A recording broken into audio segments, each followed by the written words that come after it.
이재명 대통령은 워싱턴 DC 인근 앤드루스 합동기지에 도착해 2박 3일간의 방미 일정을 시작했습니다. 이 대통령의 취임 후 첫 미국 방문은 공식 실무 방문 성격으로 진행되는 만큼 국빈 방문, 공식 방문과 달리 의전이 간소화되고 백악관 환영 만찬도 생략됩니다.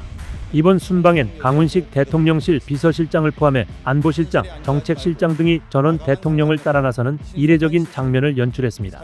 강 실장은 출국길에 한 사람이라도 더 만나고 한마디라도 더 설득할 수 있다면 당연히 가야 한다고 말했을 정도로 회담을 불과 하루 앞두고도 의제 조율이 끝나지 않은 상황입니다. 준비된 성명과 발표문이 아닌 돌발적 협상 전개 가능성이 거론되면서 첫 한미 정상회담이 순탄치 않을 것이란 전망이 잇따르고 있습니다. 이번 회담의 최대 쟁점은 역시 통상입니다. 이재용, 최태원, 구광모, 김동관 등 재계 총수들도 한미 정상회담 경제사절단으로 일제히 미국 경비행기에 올랐습니다. 우리 정부는 앞선 한미 관세 협상 타결 과정에서 상호관세 및 자동차 품목관세 인하를 약속받고 3,500달러 규모의 대미 투자와 1,000억 달러 규모의 에너지 수입을 결정했는데요. 투자펀드의 구체적인 설계 방식과 이익 배분 구조가 정해지지 않아 양 정상의 협의가 필요한 상황입니다. 이런 가운데 미국 측이 정상회담을 통해 구체적 실행 계획에 대한 문서화를 요구할 것이란 관측이 나오면서 우리 정부는 조급한 상황에 놓였습니다.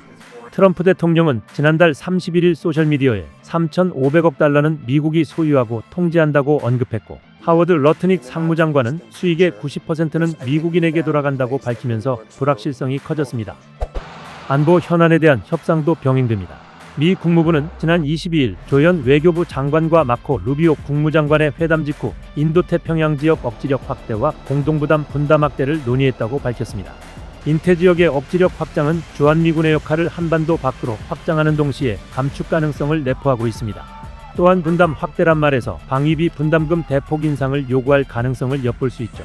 워싱턴 포스트는 이와 관련해 미국은 한국의 국내 총생산 대비 현 2.6%에서 3.8%로 국방비를 증액하고 주한미군 주둔비 분담금을 10억 달러 이상 늘릴 것을 요구했다고 보도했습니다. 알려진 대로 정부는 미국의 요구에 대응할 카드로 조선업 협력 강화를 내세우고 있습니다.